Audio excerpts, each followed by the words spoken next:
Bonsoir à tous, j'espère que vous allez bien. Bon, ça fait une journée magnifique pour les gold, ok? Pour ceux-là qui ont pris la hausse, la baisse, bon. Si vous entrez vendeur, acheteur et tout ça, ça a super bien passé pour tous les deux côtés. Pour ceux-là qui ont acheté, ils ont vendu. Félicitations, ok? Moi, je pris aucune, je pris que le Nasdaq, comme d'hab. Voilà. Pour demain, on continue avec cette rallye. Il y a le PMI du service, ok, à 15h45 pour les Américains. Et après, on a les PMI manufacturiers à 16 heures, ça va faire bouger. Et le rapport, qui m'a dit, c'est le rapport d'offre d'emploi qui c'est super important. Ok. Donc, pour demain, après, bon, en venant vers 16 heures, ça va commencer à bouger. C'est juste après la ouverture de marché. 15h30, ouverture. Et tout de suite après, il y a déjà les chiffres qui tombent. Donc, faites attention avec ça. OK? C'était pas prévu cette hausse. En fait, c'est un réflexe des annonces de vendredi, ok, des annonces de vendredi qui sont super bien passées. Là, on passe directement sur TradingView et on va voir un petit peu de tout ça. Le Nasdaq fait en correction de 1,80% aujourd'hui. C'est comme je vous dis, sur le vide des dimanches, okay, inférieur à 15 950 pour ceux-là qui sont vraiment agressifs, vous pouvez rentrer à la vente. Pour ceux-là qui accompagnent le vide des dimanches, en fait, c'est cette mesure que j'ai fait. Okay. C'est exactement celle-là, qui s'appelle orange, que j'ai mis cette orange entre là et là, ça t'est fourni.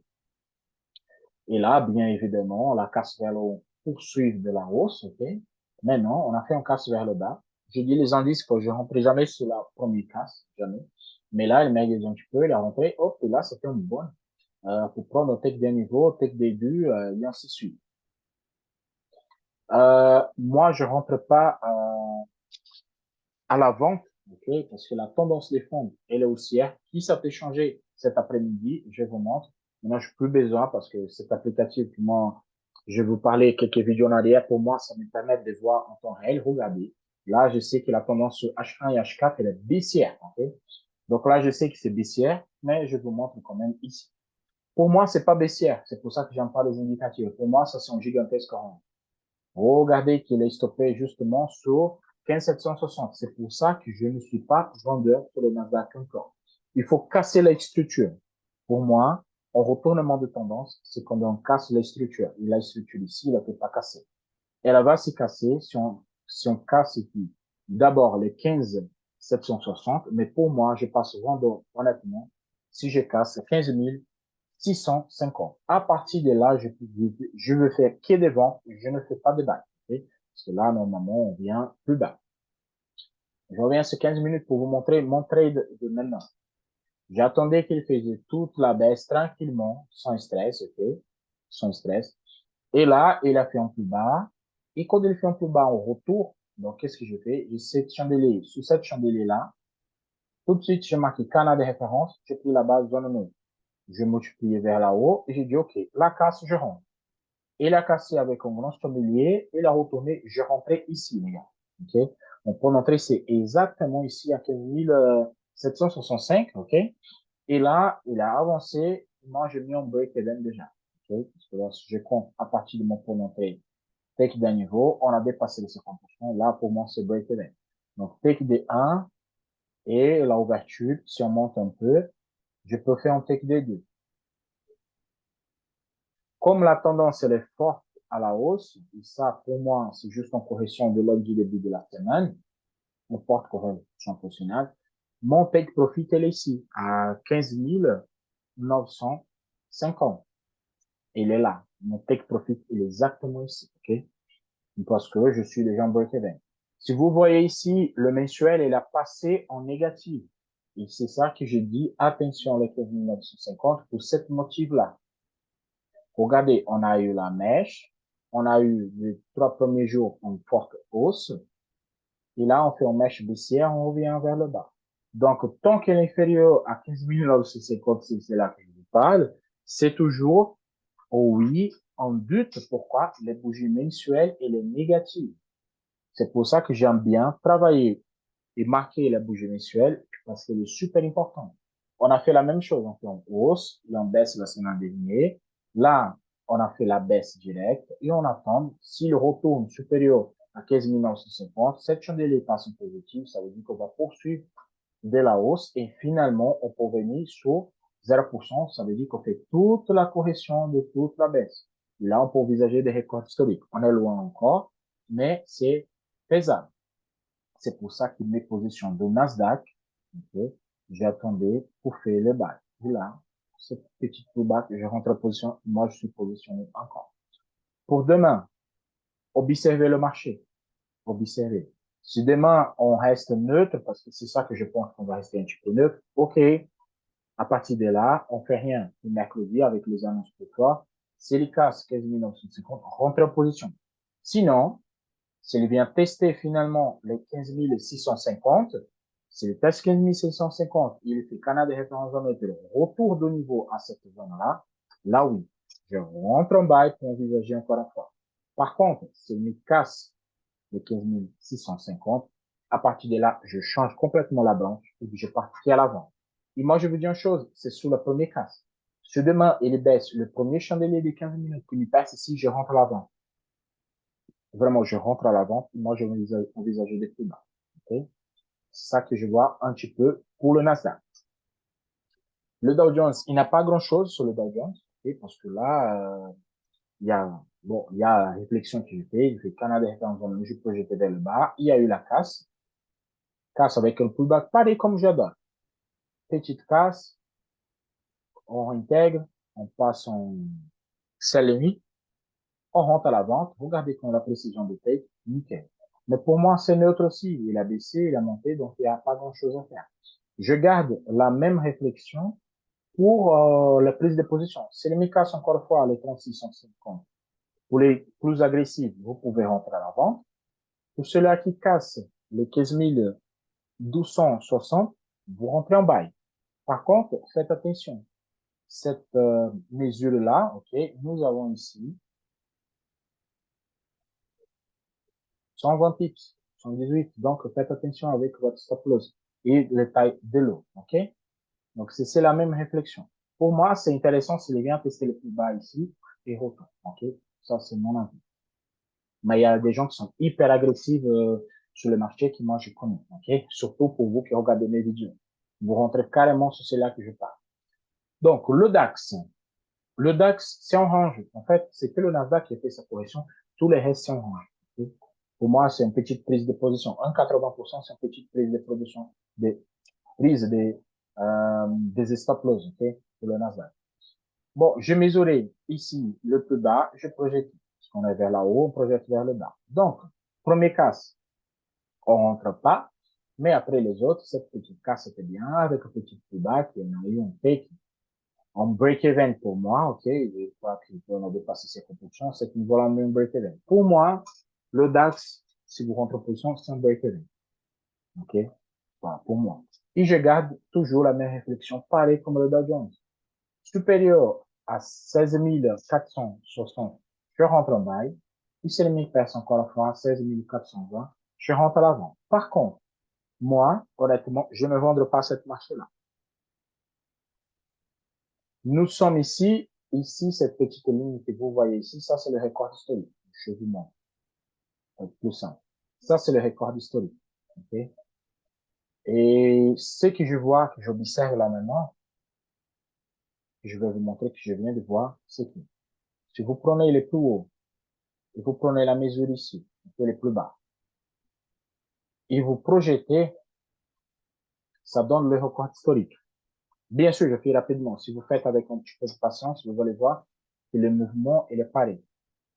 Donc, qu'est-ce que vous pouvez faire? C'est simple. Gardez ce niveau-là. Prenez les plus bas, mesurez. Prenez les plus hauts, mesurez. Et là, vous dites, dans cet orange, je ne trade pas. Par contre, s'il me perce vers le haut, je rentre avec une take.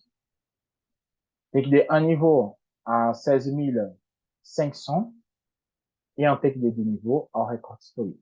Bien évidemment, un petit peu plus court, 950 ou 900, 16 490 environ. Ne collez pas sur la ligne.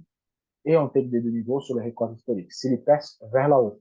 Et ça peut arriver mercredi ou jeudi ou demain, ça me semble comme Madame Lagarde, elle va parler. Par contre, si on casse vers le bas, je vais voir ici. Voilà, c'est acheteur. C'est vraiment achat sur toutes les directions. Donc, on ne vendra pas le marché, ok? On ne vendra pas. Vous pouvez les vendre, c'est les PS 16 350 parce que là, on peut faire un retour vers le bas. Regardez, le mois, il vient de commencer, on a fait déjà de fortes hausses. On n'a même pas fait la mèche. Donc, peut-être ça, c'est une mèche, après, il part vers le bas. Et voilà. Silica, c'est les 16 350. Moi, honnêtement, j'ai fait la vente. Ça veut dire qu'il va rentrer minimum vers les, tester les points d'entrée. On fait sa petite mèche, on verra. Ça dépend de comment le marché va se comporter. On est encore le 4, donc il y a beaucoup de jours encore. Donc, pour moi, le DAX, c'est cette range à ce niveau-là. Okay? Le gold est devenu fou ce matin. Vraiment, la nuit, la ouverture était un truc de malade. Donc, on a des records historiques pour le gold sur toutes les indices broke, où vous voulez. Les gold, il a fait son record historique, okay? À 2150 $. Bon. Pour moi, ça, c'est tout le monde qui a rentré à la vente, c'est cramage de compte et des stocks. Ça fait suivant sur le gold, ce type de situation. Je vais faire une petite analyse tranquille, vraiment tranquille. Moi, je dis que j'étais plutôt vendeur parce qu'on était au niveau des records historiques, mais bon. On a eu cette grosse chandelier. Et là, vous pouvez faire canal de référence dans un autre parce que je sais qu'il y a des gens qui en fait. Ou vous attendez cette petite casse-là, comme on dit, casse le stop loss. Et là, vous faites un peu de bien, un peu de deux. Je sais qu'il y a pas mal de gens qui ont profité de la vente et pas le buy, parce que le buy, c'était un peu compliqué, surtout que même sur 1 minute, c'était hyper compliqué de prendre cette buy-là. Je suis très honnête avec vous à cause de taille de chandelier.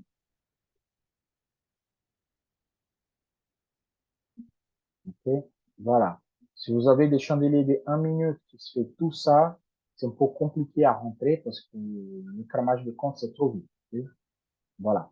Mais pour les scalpers, ça tombe bien. Hein. Une belle rentrée ici, ça explose. Je ne vais pas rentrer dans le détail. On garde les 15 minutes, on garde le pied au sol. Ce qui nous intéresse, demain, on revient sur la zone de 2020 $. Ok, 2020 $. Il a testé, moi je fais un petit canal de référence dans le monde. Si elle me perce à 2030 $, je peux envisager un take de 1 niveau et un take de 2. Je crois qu'un take de 1 niveau, c'est le meilleur. Mais moi, je suis honnête avec vous, je préfère rentrer à l'avant. Pour retour à notre fameuse zone de 19,93. C'est cette zone-là. Pourquoi j'ai dit ça? Parce que ici, maintenant, on a une petite résistance. Donc, on peut casser, on avancer au minimum take d'un niveau et après, vous partez là-bas. Donc, pour moi, je préfère faire la vente à 2020 $. Okay? Je fais un take de 1, un take de 2. Je vous explique sur l'hebdomadaire pour que vous compreniez. Cette zone de 19,93, c'est la projection de mon grand chandelier vers là-haut. Donc, c'est une forte zone. Donc, à ce niveau-là, je peux acheter. Vraiment, à ce niveau-là, je peux acheter. Ça veut dire que l'ouverture mensuelle, non, ça c'est pas l'ouverture mensuelle. Ça veut dire que, à ce niveau-là, je peux tenter un bail. Pourquoi? Jusqu'à 19,93, ça c'est un pullback. Vous ne me croyez pas, mais ça c'est juste un pullback. Pourquoi? La zone de casse, elle est ici. Donc, c'est un pullback avec l'exagération de la semaine. Donc, jusqu'à 19,93, c'est un pullback. Pullback, et ça veut dire qu'on va voir les mêmes mouvements. On fait en hausse et on part vers le bas. On fait en hausse et on part vers le bas. OK? Donc, on peut faire un pullback jusqu'à 19,93. C'est pour ça que moi, je vous dis que cette zone-là, c'est ma zone de buy. On en projette sur 15 minutes et je vous montre. C'est pour ça que je garde plutôt mon billet vendeur jusqu'à 19,93. C'est cette zone-là. Et jusqu'à là, c'est juste un pullback de la casse sur la zone hebdomadaire. OK? Donc, moi, je suis plutôt vendeur sur le gold pour demain. Voilà. OK? Donc, c'est tout pour moi. J'espère que vous avez bien profité de la journée de jeudi. J'espère que vous avez fait votre semaine sur le trade de gold. OK? Pour cela qui trade le gold, moi, je ne fais pas. Mais ça fait une bonne opportunité de faire votre semaine. Il a monté 2% et il a baissé 2%. Donc, c'est plutôt pas mal. C'est 4% de mouvement. Attends, je vais voir, c'est ça, 4% de mouvement. Attendez.